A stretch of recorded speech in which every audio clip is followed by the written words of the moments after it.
The podcast blows up, we meet Mabel's mom, and our team finds their prime suspect.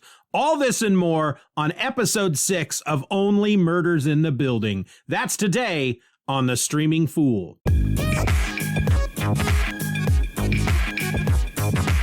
Hello and welcome to The Streaming Fool, the podcast that has a frozen vanilla pudding cup waiting for it as soon as this recording is complete. Seriously, it's one of those vanilla pudding snack packs, and it's been sitting in the freezer all night long, and I hope it's as good as I'm thinking it's going to be. Anyway, I'm your host. My name is Steven, and today we start winding our way down the back half of Only Murders in the Building with episode number 6. This episode is titled To Protect and Serve. It landed on Hulu on September 21st, and as always, we'll start by looking at what Wikipedia has to say.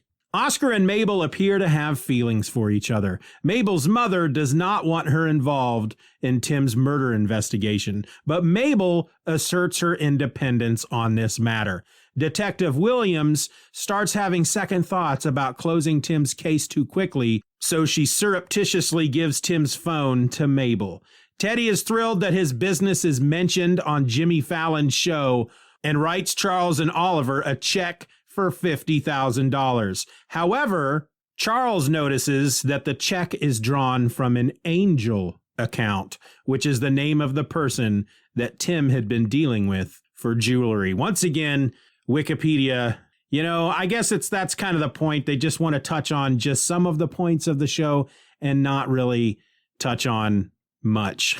I guess it doesn't give you a lot in regard to this episode. So every one of these episodes have had, to a certain extent, a narrator or a voiceover character that narrates bits and pieces of the show. And whatever it is they have to say, it kind of fits into the theme of that particular episode. The very first episode, we had Charles, Oliver, and Mabel all narrating at various points. The last episode, it was Oscar. The episode before that, it was Cinda Canning. And then, of course, we found out that she wasn't narrating. She was recording her podcast in the future about Mabel, Oliver, and Charles. We still don't know what that's all about. But this episode is narrated by Detective Williams. We learn from the get-go that she doesn't like twins. She thinks they're creepy. And she doesn't even want to get started on triplets and quadruplets and whatnot. And then she throws out a reference that I haven't thought of in a long time. She mentions the show Herman's Head. This is one of those shows on Fox from the early days of Fox. And I remember really enjoying that show. It was about a dude named Herman who worked at some company, and he had it was like, I can't even remember the name of that Pixar movie now, where you had the various emotions in that little girl's head. You had rage and joy and whatnot. Well, you had that in Herman's head, but they were played by humans. But they were his emotions that he could speak to in his head. And I had not thought about that show in a long time. And we get a reference for it, not once, but twice in this episode, which took Only Murders in the Building from like an 8 to a 12 out of 10, as far as I'm concerned. Anytime you can reference something like freaking Herman's Head, next thing you know, we'll be getting shows where they talk about the adventures of Beans Baxter. Who remembers that? thestreamingfool@gmail.com. Tell me if you remember Beans Baxter. Anyway, we also learned that she spent most of her life alone, and that's the way she's liked it. But now she has a woman in her life, her wife, who is pregnant, and we get to see a bit of their relationship. Detective Williams comes home, and her wife, whose name I can't remember now off the top of my head, she's painting the nursery for the future baby. Her wife refers to the baby as Kareem, to which Detective Williams says, "There's no way we're calling our son Kareem." It was kind of a funny little moment between the two of them, because the one is like, "I'm painting Kareem's room." And she's like, "Kareem, we are not calling our son Kareem." And she goes, "Come on, Kareem Abdul-Jabbar. He's a scholar and an athlete, and he does charity work for people." And she goes, "Yeah, and Kareem Hardison was Dwayne Wayne on a different world. And her wife says, no, that was Kadeem Hardison. And she goes, yeah, that's what I said. They're both the same. And then Detective Williams discovers that her wife is listening to Only Murders in the Building. And her wife then discovers that that's the case that Williams has been working on. And she starts telling Detective Williams, well, I think they got something here. What about this and what about that? And Detective Williams, who, if you remember from the first episode of Only Murders in the Building, was really angry to meet Oliver and Mabel and Charles. She hates those true crime podcast fanatics.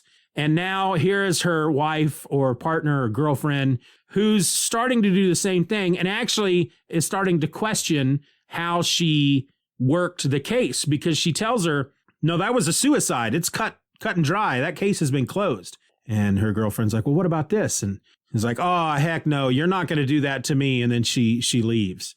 And so we find out at one point that Williams goes back to I'm not going to tell this episode in any particular order, I don't think. So Detective Williams goes back to the police station and she starts looking through the evidence, and she finds this paperwork that states that the body was never approved to have a tox report, which she finds kind of weird. And then she realizes she never sent Tim Kono's phone to IT. And so she goes back to her wife and she tells her, all right, look, you were right.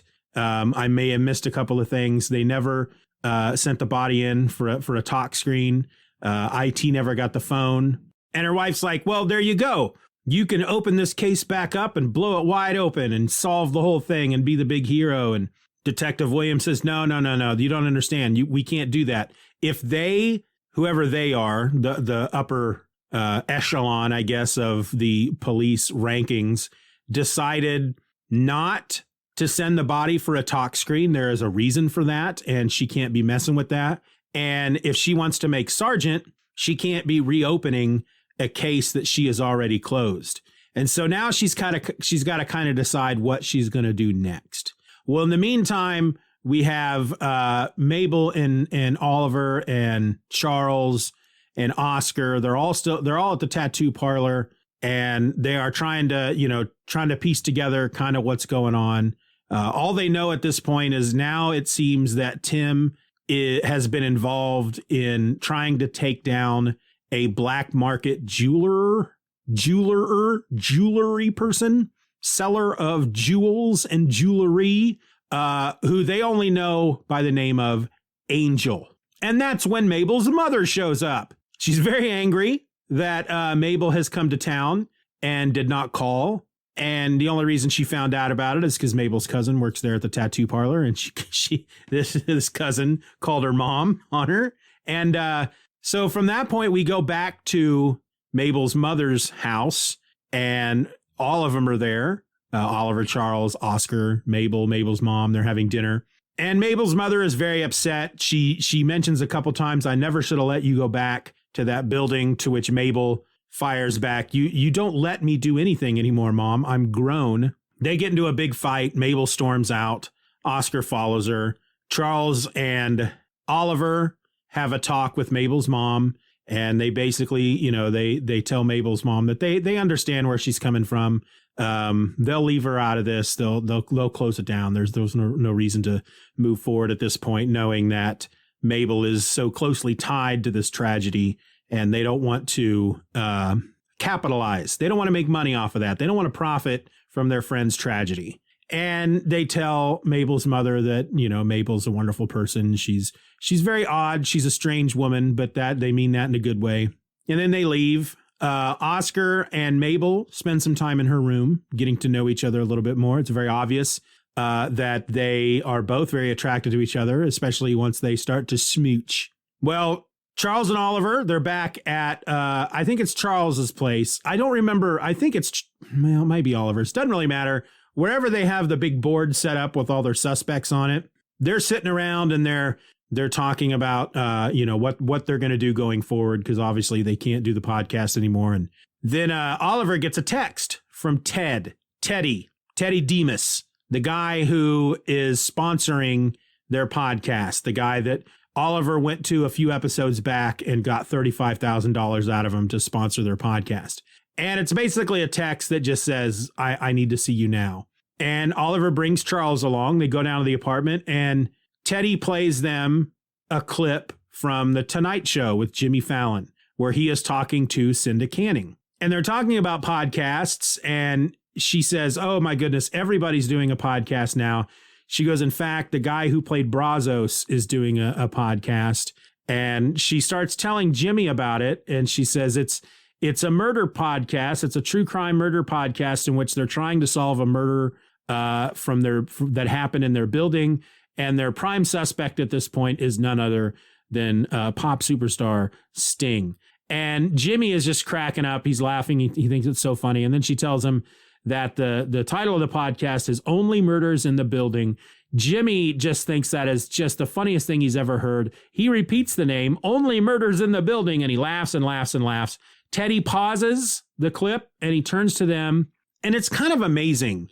This Nathan Lane plays Teddy, and the way he acts and then the way Steve Martin and Martin Short react to his acting, he is able to come across as very intimidating, which is like the polar opposite of the character he played in The Birdcage. And that just shows the kind of range that Nathan Lane has to go from playing a character like he did in The Birdcage to being a very intimidating guy that you might fear might cause violence upon you at any moment. But it turns out he's not angry. He's actually very happy. He's a Greek. He's descendant from the Greeks, and he tells them, do you know how big Jimmy Fallon is in Greece? And come to find out, he is super. Actually, I should back up. She says the title of the podcast is Teddy Demas Chicken Wraps presents Only Murders in the Building. So when Jimmy Fallon repeats it, he says Demas Chicken Wraps. And then he says, oh, but he goes, that what a ridiculous title or something like that. He goes, but we do love the Demas Chicken Wraps. And Cinda Canning's like, oh, you got to love the Demas Chicken Wraps. So Teddy Demas is just super excited that his name got mentioned. The name of his company got mentioned on Jimmy Fallon. And because of that, he is prepared to write them a check for $50,000 to sponsor like the next 4 episodes. Well, Charles says we can't accept that money because they've decided that they're not going to move forward. Oliver, on the other hand, is like, why can't we accept that money? I need that money. And Teddy tells them a story about his grandmother and the Greek-Armenian Holocaust and how the Greek women, they didn't have, there weren't banks back then. So Greek women would make necklaces and jewelry out of their gold coins. And that's how they kind of, in essence, hid their money. And his grandmother, to escape this genocide, she gives her necklace to this soldier to stow them away on a ship to America or somewhere like that. And he lets her keep 2 of the coins. And he says, 1 coin is for you to invest in your future when you get to America, and the other coin is for luck. And Teddy has one of those coins, and he explains to them that because of that story, he likes to invest in stuff that he believes in that will, not only make him money, but help his friends. And he says he's got it's a side company that does these kind of things, and he hands them a check for $50,000. We go back at one point to Mabel and her mother, and Mabel is telling her mother she has to see this through. She can't not know what happened to Tim Kono. And her mother basically agrees. So Oliver and Charles are back in the apartment, and they're getting ready to rip up this check. Oliver is very upset about it. When Charles notices that the company that is on the check is called Angel, the same name of whomever Tim Kono was trying to take down as a black market jewelry dealer. Now, I should mention that we did learn back at the tattoo parlor that when Mabel dumped out all the jewelry she found at Tim Kono's house, the guy who works at the tattoo parlor that was helping Tim Kono, he picks up 2 pieces of jewelry. He goes, all right, now I got this for Tim and I got this for Tim, but the other one I got for him isn't here. And they said, well, do you know what what that was. And he goes, well, I got a picture of it somewhere. I'll text it to you. And so when she's spending time with Oscar in her room, she gets the text and she looks at it. Oscar is looking through a photo album that she put together entitled My Hardy Boys. So it's all about them. And she notices the night, the picture that was taken the night of New Year's Eve when their friend Zoe died, was thrown off the building, that the picture that the guy at the tattoo parlor sent them is of a ring, and it's the same exact ring that Zoe was wearing that night in that picture. And she says, holy crap, why was Tim trying to get the ring that Zoe was wearing when she died? And Oscar says she wasn't wearing that ring when she died. You know, he went and found her there at, you know, when she fell, and he went down to the sidewalk to see her there dead, lying on the sidewalk. And he goes, you don't forget everything about your girlfriend when she's lying on the sidewalk dead. She was not wearing that ring. So that's a mystery. What's up with that ring? Why did Zoe have it at the beginning of the night? And why did she not have it when she was pushed off of the top of the building? And what does that have to do with Teddy Demas, who Charles now has identified as Angel? Oliver doesn't quite buy it. But before they can really get into any kind of big, deep argument about it, Mabel shows up. And she's brought gifts to apologize. You know, she wants to apologize to them for lying. And she explains that she's never really had anybody in her life for a long time that she's trusted or even liked. And she feels like that's why she held the information back. And so she's like, I brought some tamales from my mother and some hummus for you, Oliver. And Oliver immediately grabs the thing of hummus and he goes, now, this hummus expired yesterday. And Mabel says, yes, but we both know you're still going to eat it. And he goes, yes, I am.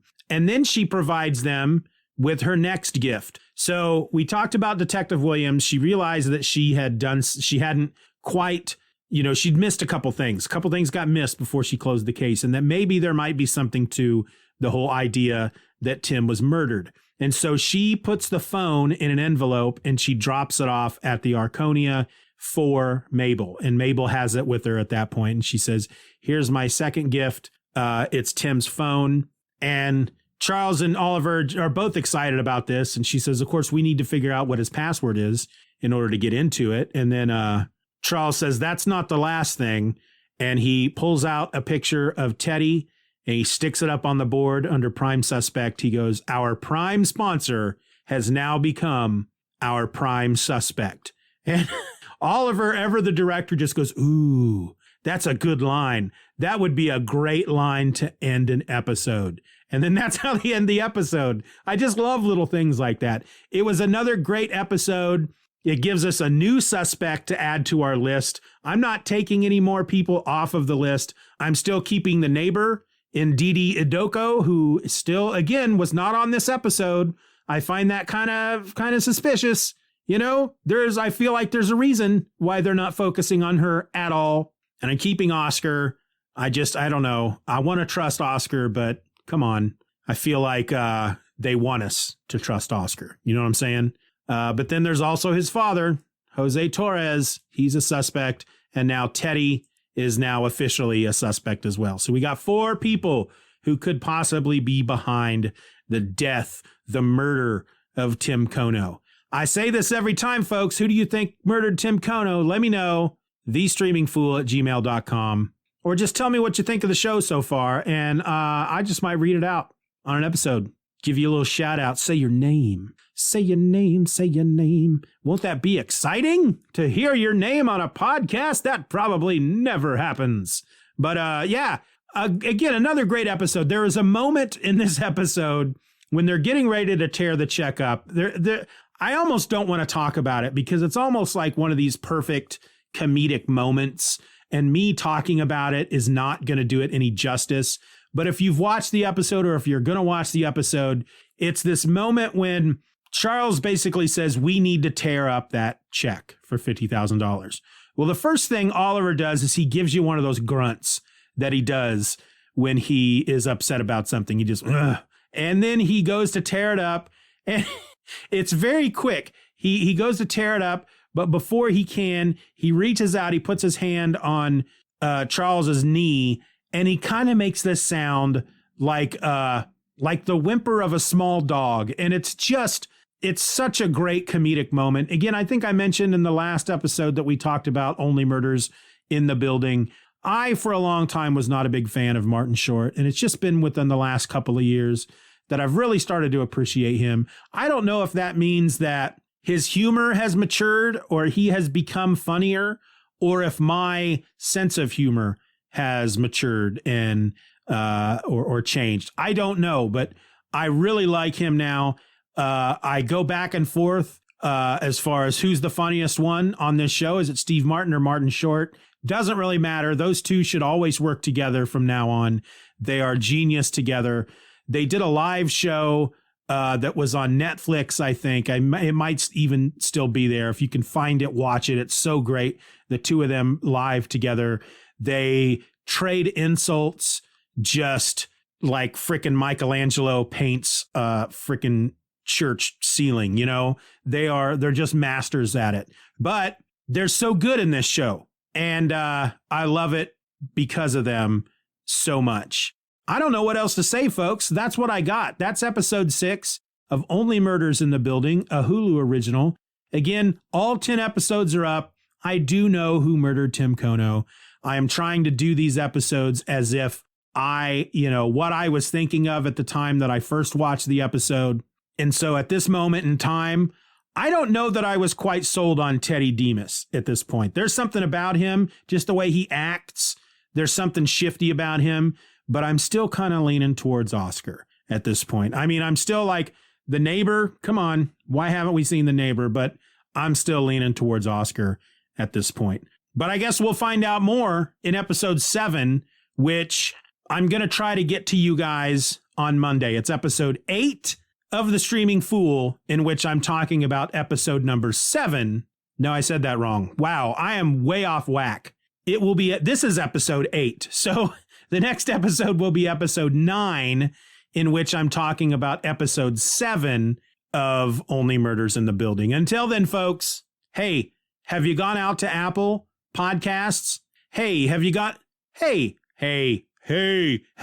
out to, what am I doing? Hey, did you happen to see the most? Anyway, have you gone to Apple Podcasts and rated the show? I would certainly appreciate it. You'd be doing my heart a lot of joy. It'd be filled with a lot of joy. Please go out there and do that. If you get the show from Apple Podcasts, if you're listening to the show on YouTube, like the episode, smash that like button, give it a smishy smash, shaboom. That's what it sounds like. Ba-boom. Smash that like button. Until then, folks, my name is Steven, and I am the Streaming Fool. Talk to you later.